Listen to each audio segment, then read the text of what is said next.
Jesus nos ensinou a examinar as Escrituras, porque são elas que testificam dele.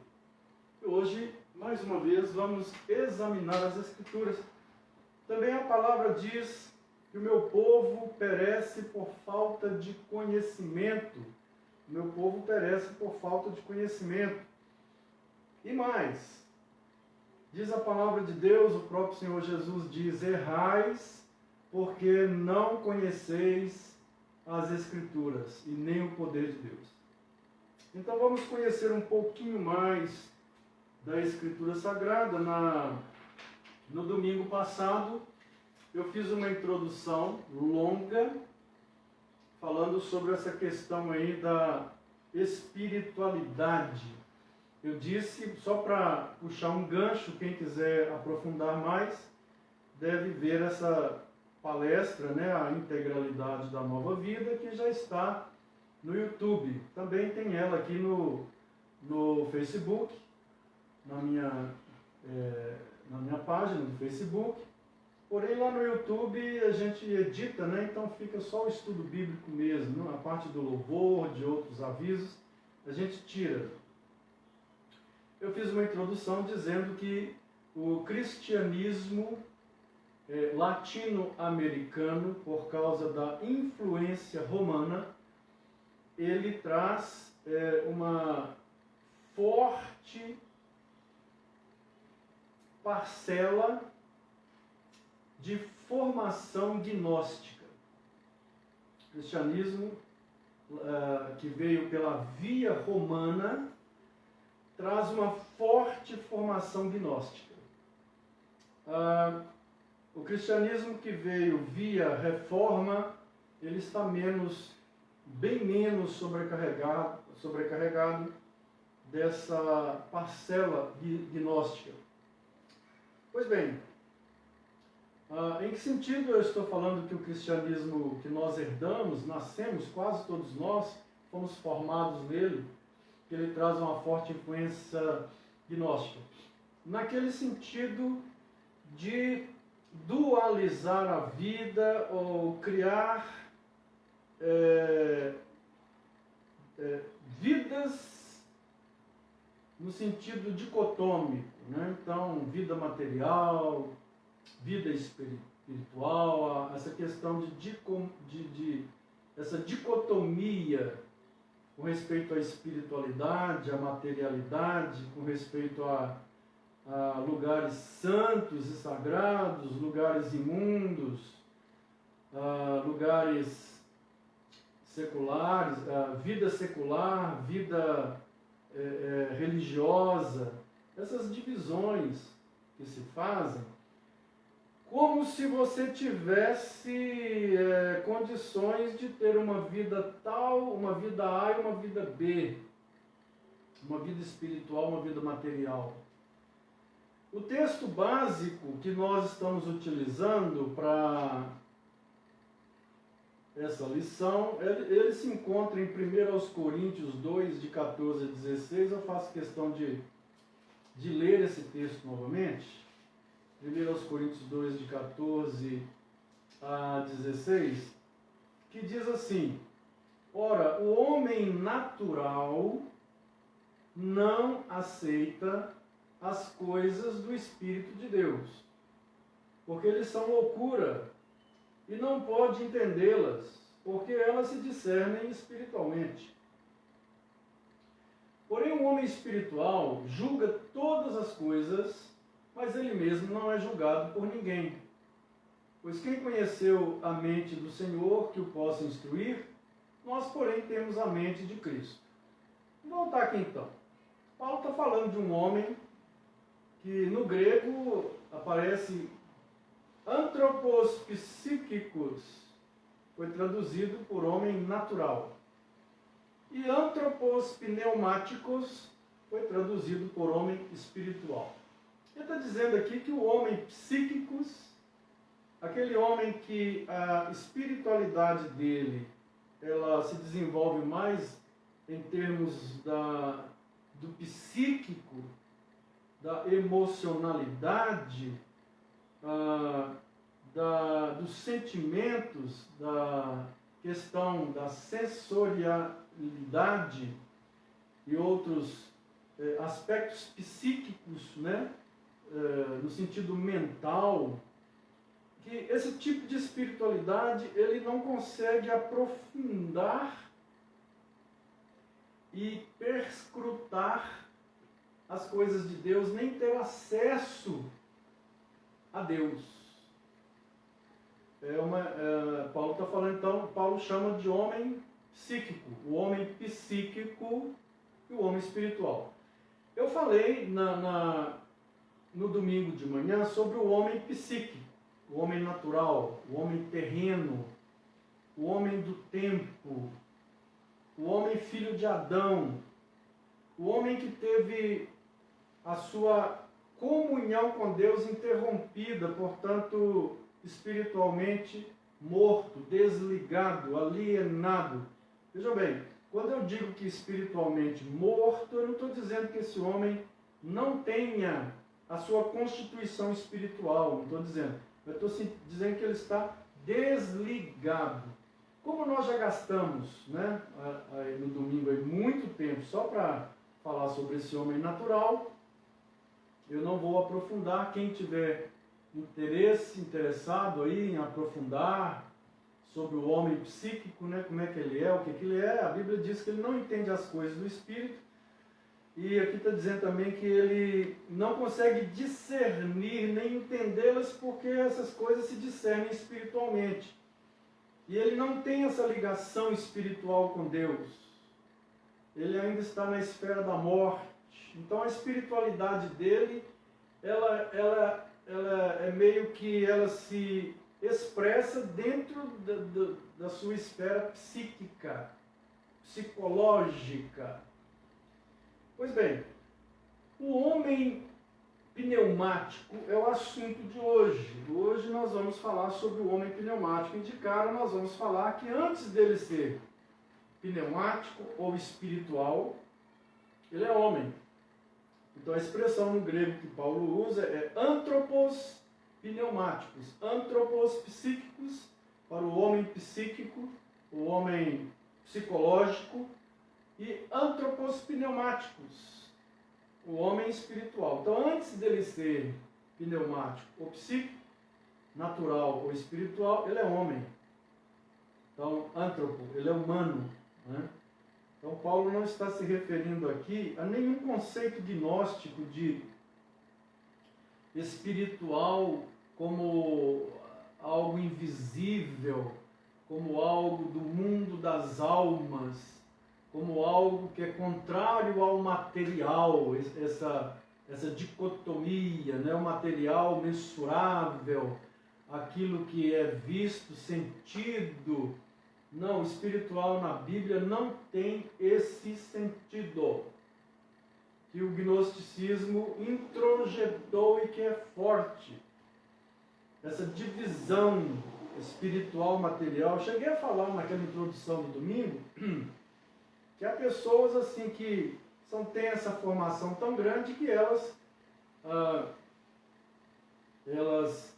entendem que a vida espiritual é orar, é ler a Bíblia, é jejuar, é louvar, e que Deus está interessado nessa vida espiritual, que a vida material Deus não está nem aí. Então a pessoa saiu desse convívio religioso, ela pode fazer o que ela quiser fazer. E Deus não tem interesse na vida material, na vida secular, né? Como se nós tivéssemos várias vidas. A Bíblia não fala que nunca ensinou que eu tenha várias vidas, eu sou uno. E eu expresso ou desenvolvo a minha espiritualidade, e não tem como eu desenvolver a minha espiritualidade num setor, depois trancar essa espiritualidade num quarto, tirar essa roupa da espiritualidade, vestir a roupa da secularidade, da materialidade. Então tudo isso são introjeções gnósticas, do gnosticismo, porque o gnosticismo ele traz os conceitos gregos de espiritualidade para dentro do cristianismo. Então ele traz aquele conceito do espiritual que é invisível, do mundo dos mortos, e material, algo que é tangível, do mundo dos vivos. E traz aquela ideia de que o que é corporal, material, é pecaminoso, é sujo, é algo detestável e que Deus não quer isso, Deus não está se interessando por isso. E com respeito às coisas de Deus, a espiritualidade é que é limpa, é que é nobre. Então dividiu-se essas coisas e isso é muito presente. Eu falei muito na introdução daquele dia, ao ponto que, sem querer ofender a ninguém, quando eu era católico romano, eu tinha um senso de sagrado e profano muito bem aguçado. Quando eu passava perto de um templo da casa de Deus, eu me benzia, né, em atitude de reverência. Quando eu entrava, eu sentia que o lugar era diferente dos demais lugares, que ali era um lugar santo e os demais lugares eram lugares comuns. E, portanto, ali dentro eu não me atrevia nem a ter um pensamento ruim na cabeça, que era a casa de Deus. Mas quando eu saía lá fora eu achava normal xingar palavrão, né? Pensamentos ruins na cabeça, praticar coisas que Deus não aprova, porque afinal agora eu estava numa esfera da vida material. Pois bem, já falei muito sobre isso, agora a gente vai fazer uma abordagem aqui ao homem pneumático ou o homem espiritual. Primeiro, todos os homens nascem homens psíquicos, separados de Deus pela morte. A morte é o que? É essa separação. Todos os homens nascem filhos de Adão, herdam a natureza de Adão, a natureza que a Bíblia chama de carne. Quando a Bíblia fala de velho homem, velha natureza, carne, ela está falando do que nós herdamos do nosso pai.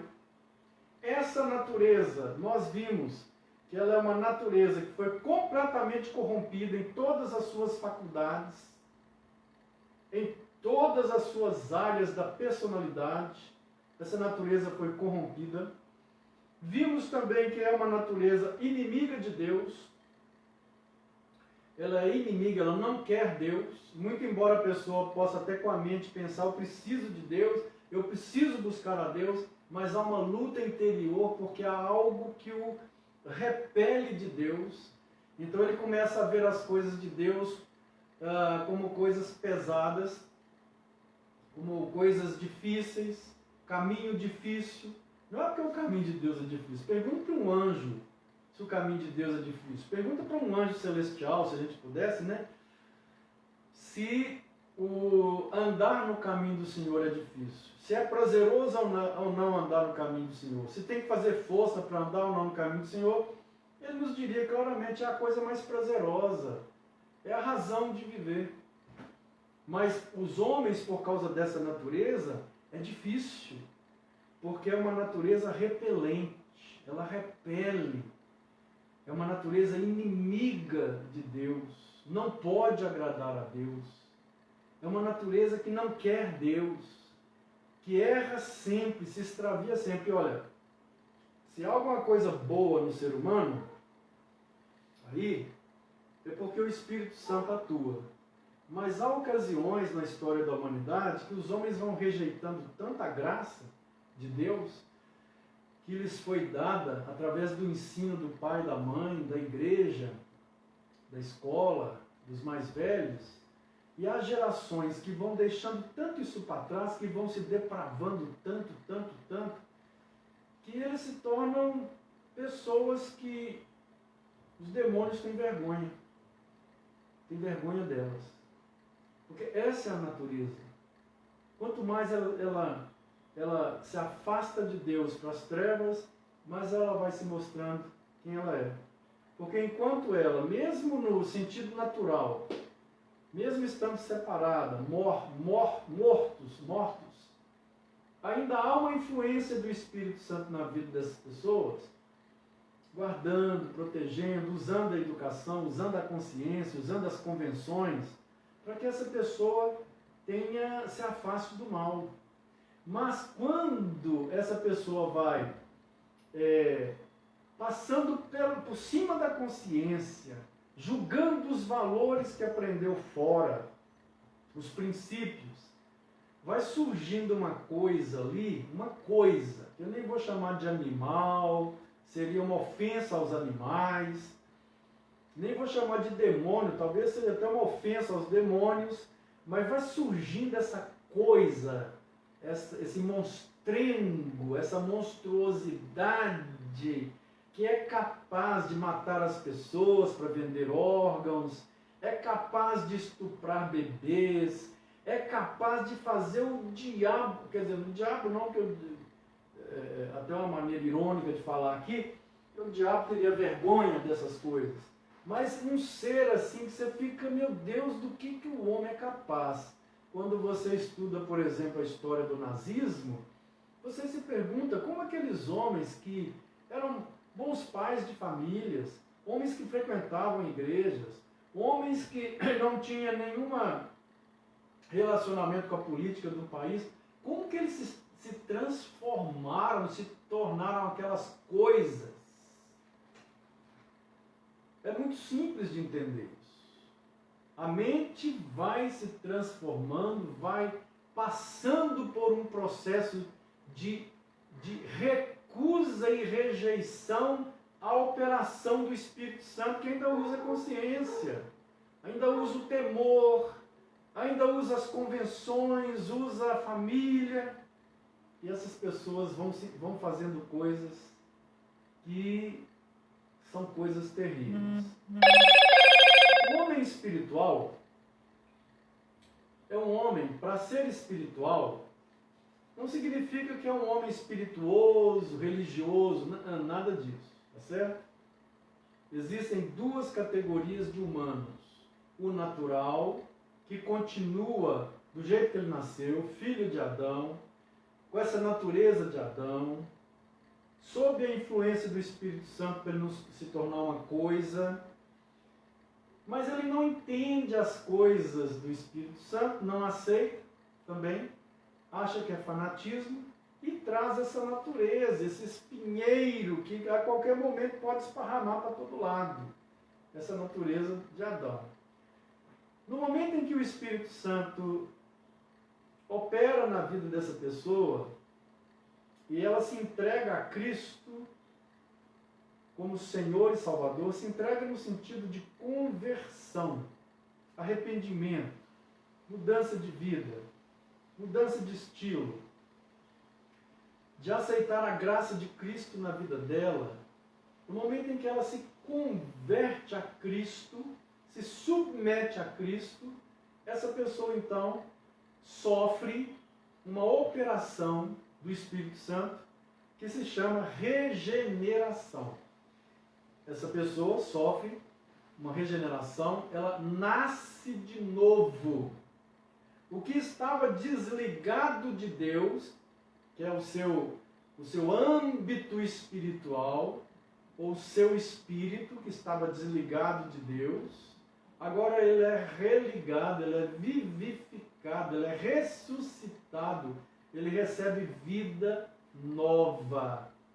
Essa pessoa tem então uma nova disposição na sua vontade, uma nova disposição no seu olhar da vida, uma nova disposição e um anelo para querer as coisas de Deus, agradar a Deus, andar nos caminhos de Deus e se afastar do mal. Isso se chama novo nascimento. Ela começa a entender as coisas de Deus, porque agora ela está ligada a Deus. Agora, houve uma religação por meio de Cristo, nosso Senhor. Agora ela entende as coisas de Deus. E é isso que Paulo está falando exatamente aqui, que o homem espiritual, no versículo 15, o homem espiritual julga todas as coisas, mas ele mesmo não é julgado por ninguém, quer dizer, ele entende, ele passa a ter um crivo, um filtro, para perceber as coisas de Deus, mas ele mesmo não é julgado por aquelas pessoas que não entendem, porque elas não têm esse filtro ainda, os naturais. Ele passa a ser agora um antropos pneumáticos, um homem espiritual, significando o seguinte, que agora ele está religado a Deus. Não tem nada a ver com o invisível, com material, com invisível, com físico, nada a ver com isso. Tem a ver que agora ele está religado a Deus. Ele estava na esfera da morte, agora ele está na esfera da vida. Foi Jesus que falou, certa vez, todo aquele que ouve a minha palavra e crê naquele que me enviou e se submete àquele que me enviou, tem a vida eterna. Não entra em condenação. Passou da morte para a vida. Estava desligado da vida, que é a morte, e passou para a vida. Foi religado. Agora ele vive. Em espírito ele vive.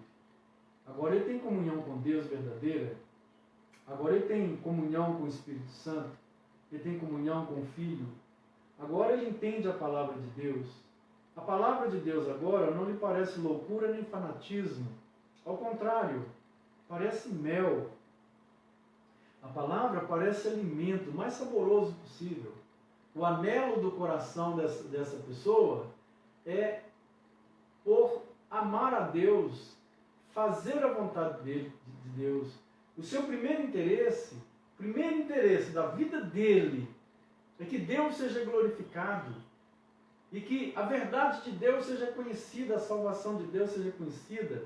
O seu primeiro interesse, o seu primeiro impulso é que o reino de Deus prospere. E sempre que ele vê o reino de Deus prosperando, há uma alegria imensa no coração dessas pessoas. É isso que a este Paulo chama de homem espiritual. Homem espiritual. Outros termos para esse homem espiritual, para sinônimos de homem espiritual, é novo homem, nova criatura, nova criação, tá certo? Nova natureza. Então agora, o ser humano, ele passa a ter duas naturezas. Ele passa a ter a natureza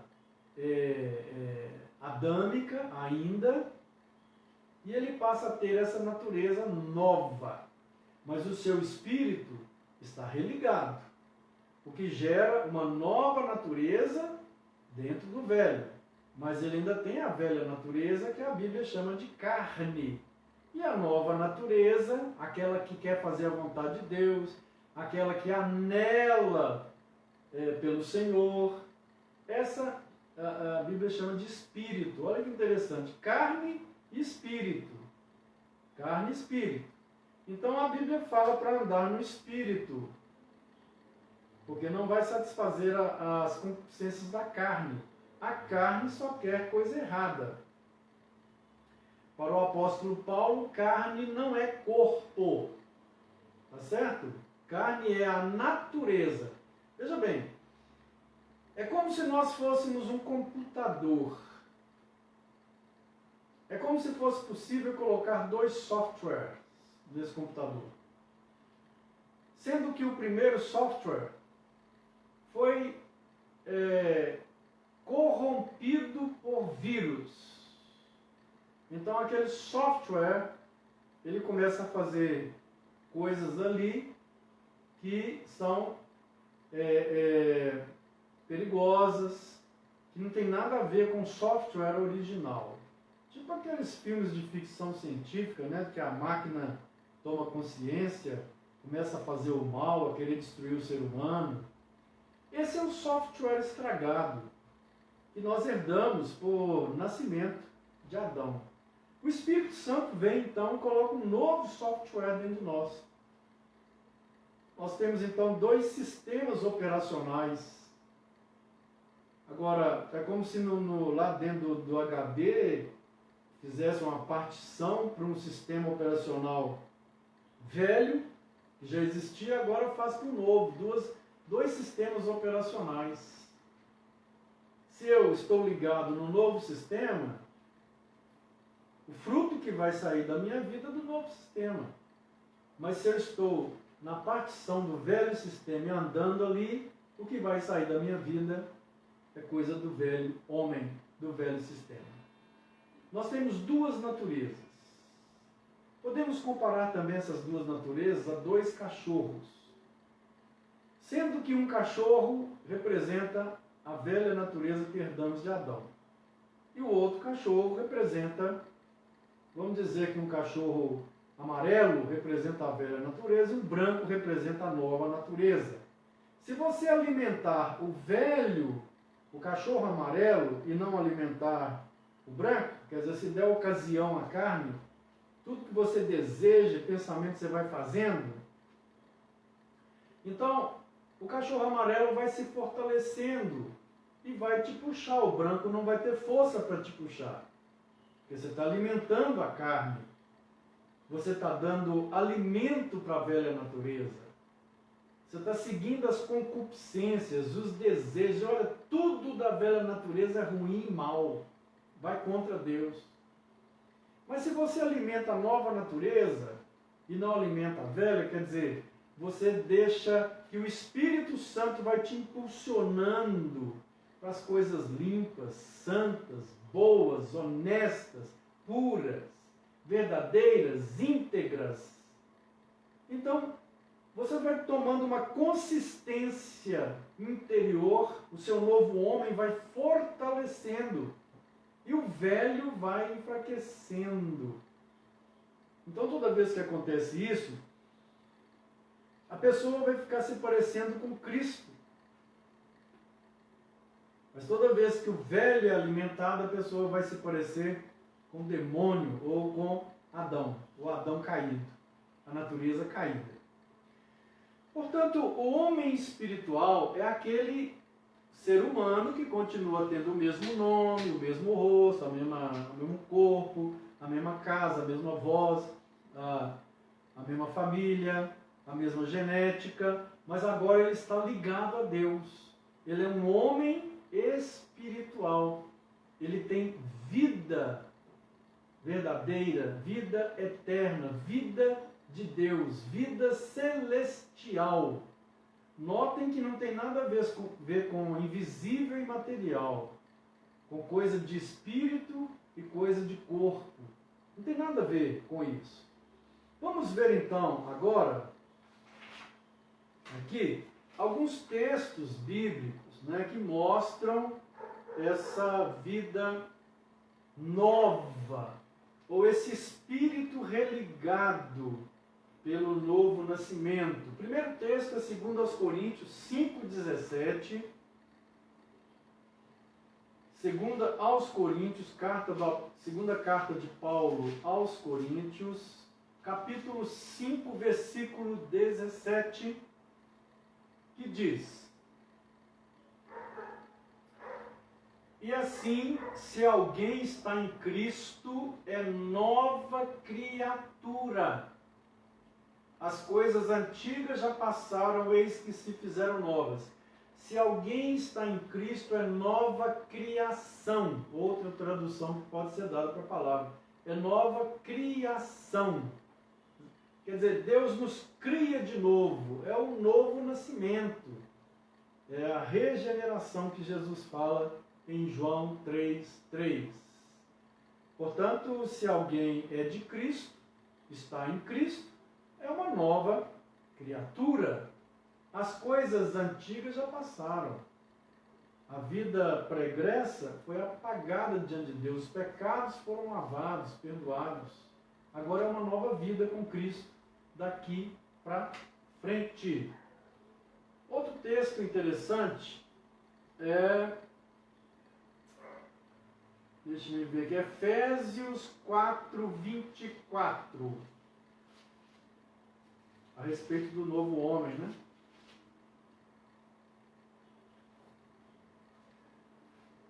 Seria bom até que a gente lesse do 20 em diante para a gente entender melhor. Vamos lá, Efésios 4:20-24, que diz: Mas não foi assim que aprendestes de Cristo, se é que, de fato, o tendes ouvido, e nele fostes instruídos, segundo é a verdade em Jesus.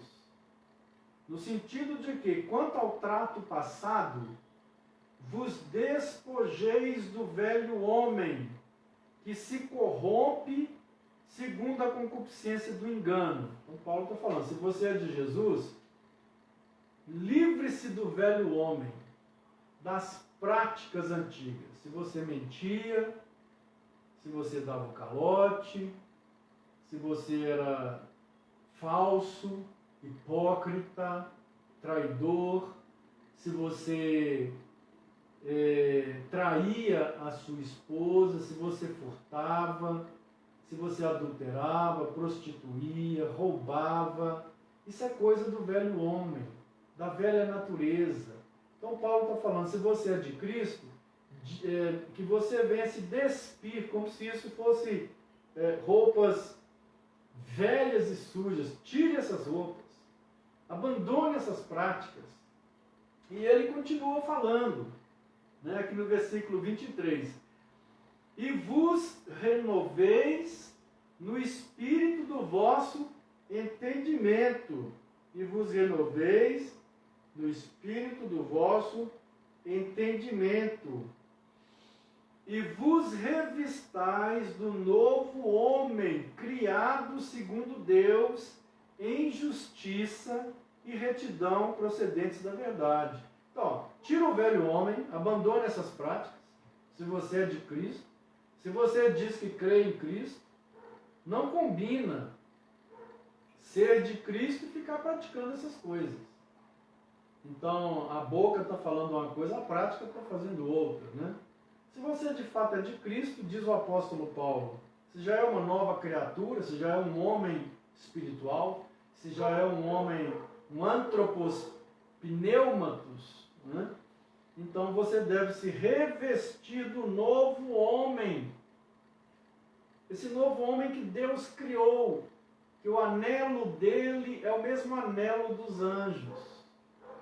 O anelo dele é fazer a vontade de Deus, é andar com Deus, andar na justiça, andar na verdade, doa o que doer, doa quem doer, doa o que doer, andar na verdade, andar na santidade, andar principalmente no amor, andar na benignidade, na pureza, andar no domínio próprio, andar, enfim, todo fruto da luz, deixando tudo que é do velho homem, que é a prostituição, feitiçaria, corrupção, mentira, brigas, ciúmes, dissensões, facções, ressentimentos, ódios e uma lista de coisas e características que pertencem ao homem natural, que é coisa do homem natural.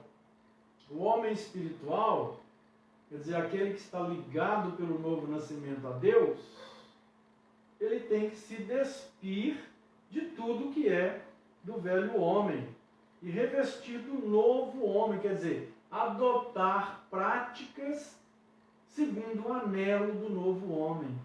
E são práticas que agradam a Deus. São práticas que agradam ao Senhor. E agora, aquela pergunta que não cala, né? Aquela pergunta que tem que ser feita. Eu disse no domingo, na introdução, que o conceito de espiritualidade cristão brasileiro e latino-americano, devido à nossa herança, que é romana, o conceito é gnóstico. Ele separa as coisas, cheio de dicotomias, de dualismos, né? Espiritual versus material, né? Santo versus imundo, né? Lugar santo versus lugar profano, vida religiosa, vida secular. A Bíblia não tem nenhuma dessas separações. A Bíblia nem fala de vida tal, vida tal. A vida fala de ou é homem natural, homem, né, que está desligado de Deus, desligado não nasceu de novo ainda, ou é homem espiritual, quer dizer, o homem que está religado a Deus. Os dois são homens, tá certo? Só que um está religado a Deus, a vida. Ele tem vida. Agora ele é espiritual porque ele tem vida. O seu espírito agora se religa ao Criador, ao Redentor, ao Salvador. Então ele tem vida. Tá certo? O outro tem espírito, tem toda a estrutura psíquica, mas o seu espírito está morto. Não no sentido que não existe ou que esteja apagado. No sentido de que ele está desligado de Deus. Ele não pode ter comunhão com Deus. Ele pode até ter religião, pode até ter culto, igreja, participar de tudo, mas se ele não nasceu de novo, ele está desligado e, portanto, como desligado, ele não tem acesso a Deus, ele tem acesso ao culto religioso, que se dá numa esfera psíquica apenas. Ele não tem acesso às coisas da vida, que a Bíblia chama de espirituais.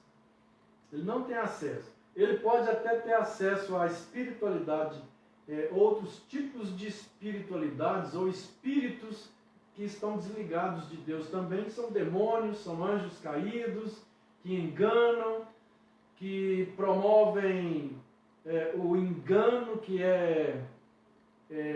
o diabo, ele é perito em enganar. Paulo fala que ele se transforma em anjo de luz, trazendo ensinos nobres, ensinos maravilhosos de luz. E o homem natural cai e vai atrás e segue. Por quê?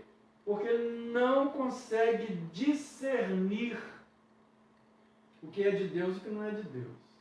Ele não tem esse discernimento como o homem espiritual tem.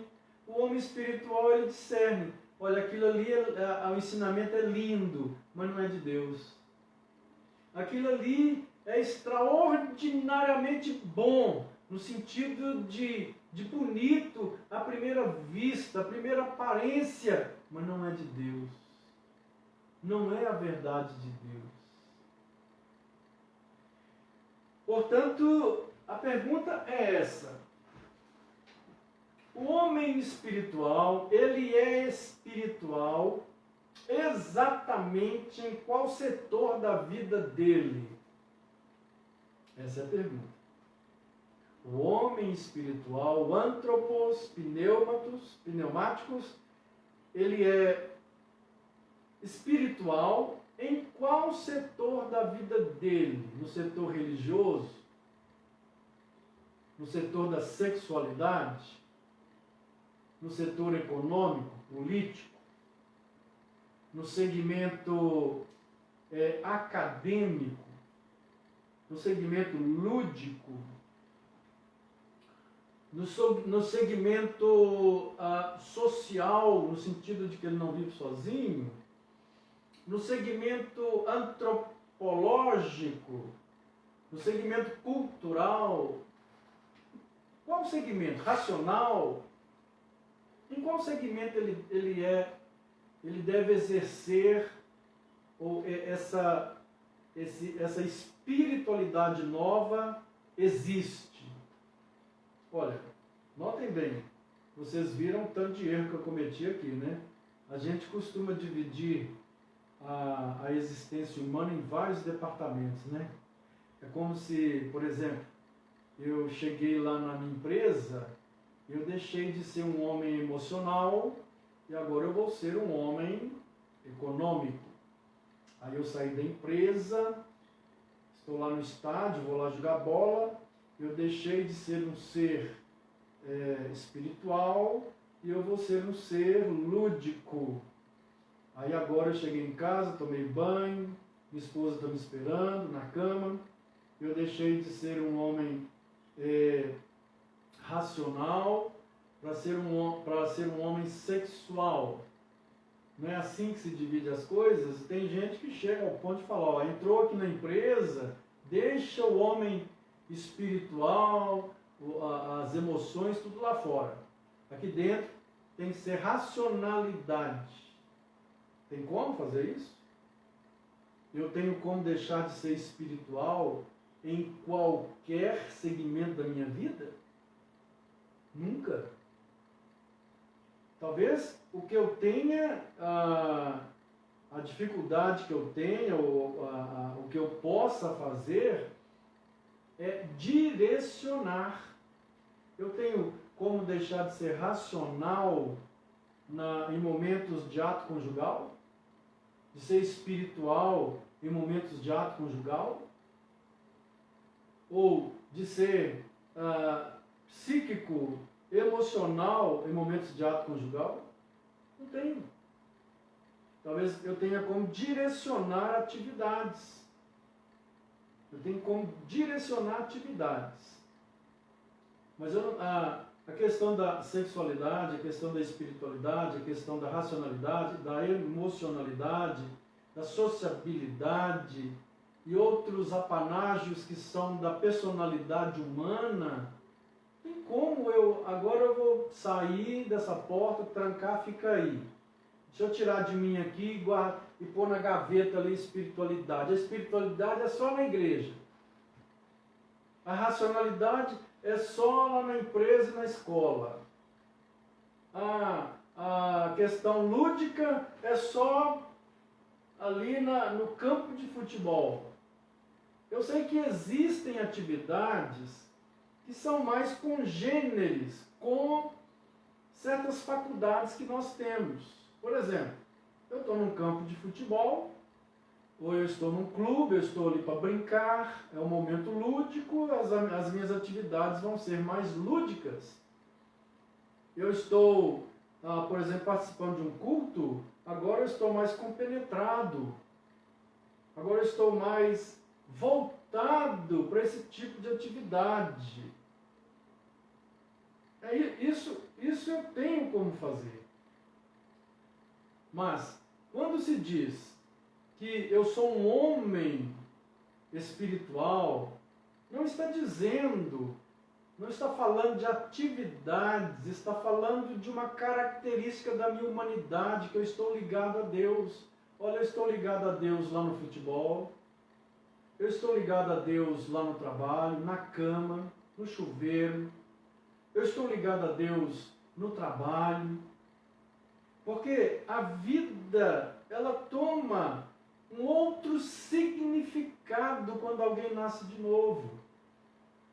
A vida toda toma esse significado aliás, a vida toda precisa ser ressignificada para a glória de Deus, seja no segmento sexual, seja no segmento econômico, seja no segmento político, seja cultural, seja científico, acadêmico, seja em qualquer tipo de segmento da vivência humana, tudo isso tem que ser ressignificado. Não há mais aquela divisão gnóstica. Deus quer o espiritual. Tudo isso passa a fazer parte da minha espiritualidade. Por mais tangível, por mais material, concreto que seja, começa a fazer parte da minha espiritualidade. Por quê? Porque agora eu vou desenvolver todos esses segmentos num sentido cultico, de serviço a Deus. E isso não é espiritualidade? ou não? Será que eu deixei minha espiritualidade ali guardada? Porque se eu faço qualquer coisa, uma comida que eu vou preparar na cozinha da minha casa, se eu não faço para a glória de Deus, é pecado. Um muro que um pedreiro faz, se ele não faz como se fosse uma liturgia para a glória de Deus, é pecado. E é por isso que os apóstolos, então, enxergam a vida como um todo, como objeto cultico, objeto de serviço a Deus, desde as coisas mais concretas e tangíveis até as mais invisíveis e íntimas. Por exemplo, Paulo fala, tudo lá em Colossenses, tudo que fizerdes, seja por palavra, seja por ação, façais tudo para a glória, fazei tudo para a glória de Deus. Tudo agora é assunto da espiritualidade. A minha nova espiritualidade, ela vai ressignificar a vida. Vai me dar uma cosmovisão de que a vida é para a glória de Deus. Seja dirigindo, seja a empregada doméstica fazendo a sua comida. E aí a vida toma um outro sentido quando a pessoa nasce de novo. Porque ela faz para a glória de Deus. Esse é o significado. Ela não fica lá mais no emprego dela, xingando o patrão porque está ganhando pouco, ou ganhando, ou o serviço é muito chato. Ela não furta mais do patrão. O patrão saiu, o supervisor saiu, ela senta e fica ali, tranquila. Como a gente dizia na época que eu era adolescente lá, mocegando. Não, porque ela entende agora que o trabalho dela é para a glória de Deus. E foi nessa perspectiva que os países que adotaram a reforma protestante, esses países cresceram extraordinariamente. Por quê? Porque veio a reforma protestante. Antes da reforma protestante, o trabalho era considerado maldição. Era um dos ensinamentos da Romanos. E até hoje tem muita gente que pensa, né? Quem é que inventou o trabalho? Quer pegar e descobrir quem inventou o trabalho. Mas a reforma ressignificou a questão do trabalho. A reforma trouxe a ideia de que trabalho é vocação, é chamado de Deus. Deus está te chamando para fazer aquilo para a glória dele, então você vai fazer da melhor forma possível. Não é só no segmento do trabalho, no segmento da relação. Quando Paulo fala que a esposa deve ser submissa ao seu marido, e que o marido deve amar a esposa como Cristo amou a igreja, ele está dizendo ali, ele sempre coloca que as esposas devem ser submissas ao marido como se estivesse fazendo para o Senhor. Ela deve ser sábia para com o marido, submissa, mas como se estivesse fazendo para quem? Para o Senhor, para agradar o Senhor. O marido, ele ama a esposa, cuida da esposa, cuida da família, como se estivesse fazendo para quem? Para o Senhor. Os filhos obedecem aos pais como se fosse para o Senhor. Então, essa nova espiritualidade que é operada em nós, esse religamento, ele traz essa ressignificação da vida. Agora tudo é feito como se fosse para agradar o Senhor. Porque nós vivemos muitos anos fazendo coisas que desagradavam ao Senhor. A velha natureza, ela nos impelia a fazer coisas que desagradavam ao Senhor. Mas agora, o anelo da nova natureza, ou do Espírito, é fazer tudo para agradar ao Senhor. Então, se nós perguntássemos qual é a extensão da nova vida, eu diria que a nova vida, ela é integral. A nova vida, ela é integral. integral, quer dizer, ela atinge todas as áreas da vida. Em todas as áreas da vida eu sou espiritual, por quê? Porque eu estou religado a Deus e agora eu quero fazer tudo para a glória de Deus. Então, essa ideia de espiritual, no sentido de espírito e matéria, que nós temos tão forte na nossa mente, né? Quando fala espiritual, espírito e matéria, isso é noção grega, isso é uma noção que não é bíblica e nem judaica, nem cristã, no sentido bíblico, tá certo? Mas, no sentido bíblico, o espiritual é realmente aquela área da humanidade, ou aquele, vamos pensar numa palavra aqui, aquele setor da humanidade profundo do interior, que estava desligado de Deus e que agora está ligado a Deus, que é o Espírito. E esse Espírito, ou essa espiritualidade agora que é desenvolvida, principal característica é querer agradar a Deus. Portanto, quando alguém vai falar sobre vida material e vida espiritual, evite e procure entender o assunto, porque eu vou repetir uma história que eu contei. Eu tinha 16 anos ou 17, eu estava na minha cidade e eu era recém-convertido, recém-nascido de novo, estava todo empolgado com essa nova vida em Cristo, esse novo anelo, essa nova forma de ver a vida e de querer fazer tudo para agradar a Deus em todos os segmentos.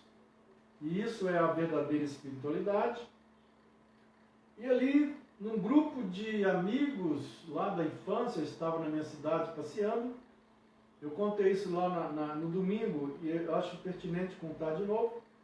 Alguém comentou que o líder religioso da igreja ali, da religião predominante da minha cidade, ele por fora era um beberrão, né, participava de todas, pegava uma menina, pegava outra, e tal e coisa, né?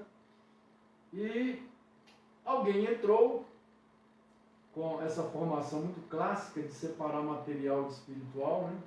Falou, não, isso tem nada a ver não, a vida espiritual dele está certinha com Deus.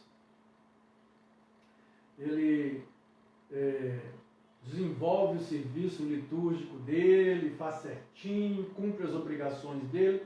Então a vida espiritual que Deus está importando é com a espiritual. Agora a material ela é igual a qualquer homem, pode fazer o que quiser. Veja só as consequências que uma visão pode gerar em nossas vidas. Olha as consequências.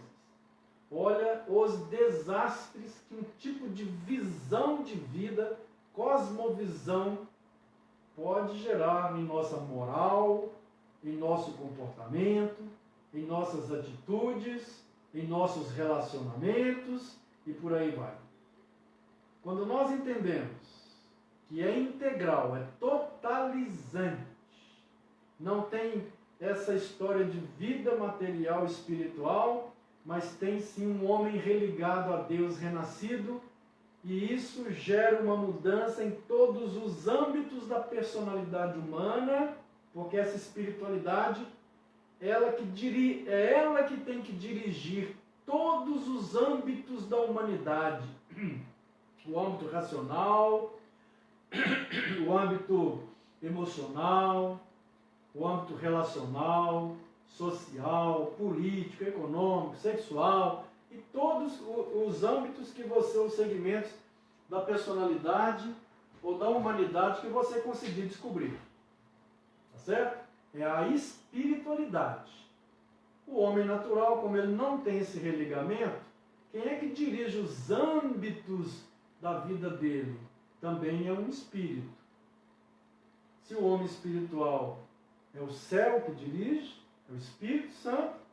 O homem natural tem um príncipe da potestade do ar, um princípio espiritual que está insuflando ideias, pensamentos, atitudes, cosmovisões dessas pessoas. E é isso que a Bíblia ensina, por mais dura que seja a realidade.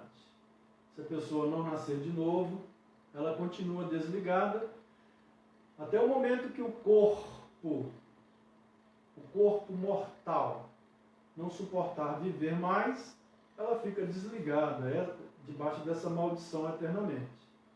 E morrendo o corpo, o seu espírito ou a sua alma parte para a escuridão eterna, longe de Deus, de toda a influência benéfica do Espírito Santo, e é o que a Bíblia chama de uma dor insuportável, que é o inferno, um abismo de trevas, de dor, que a Bíblia chama de inferno. Os gregos comparavam essa experiência a um lago de fogo.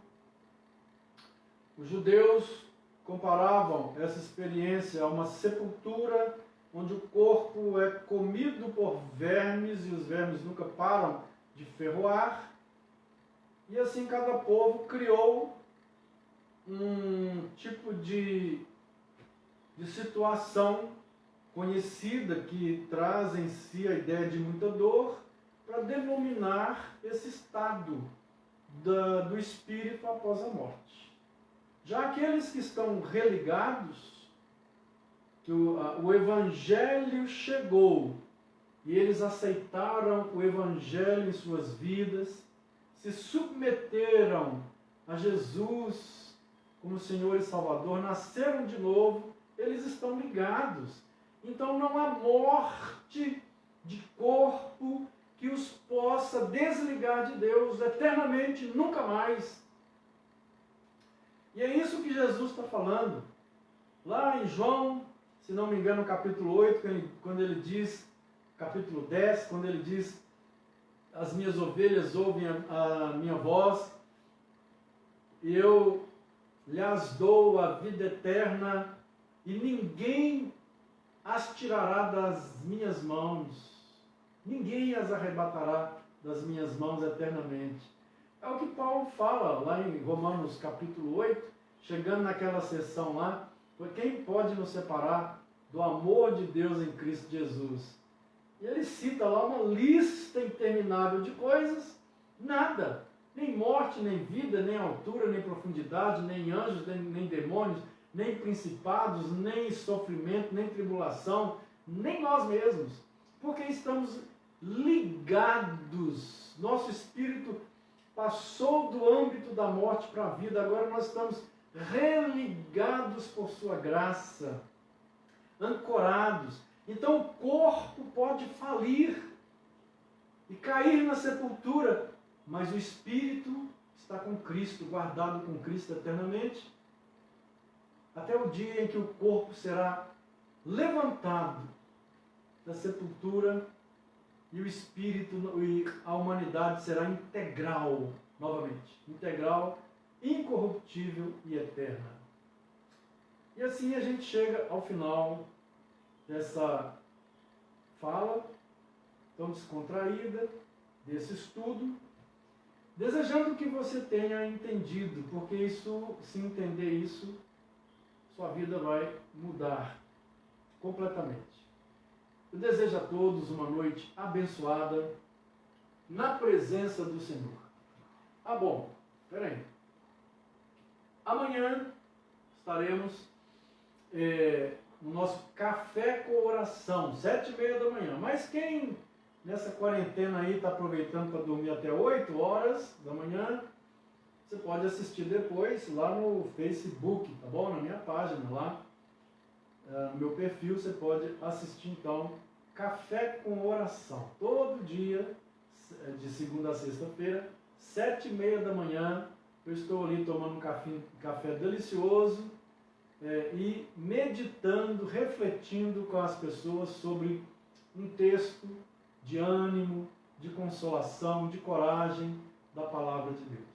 Que Deus abençoe.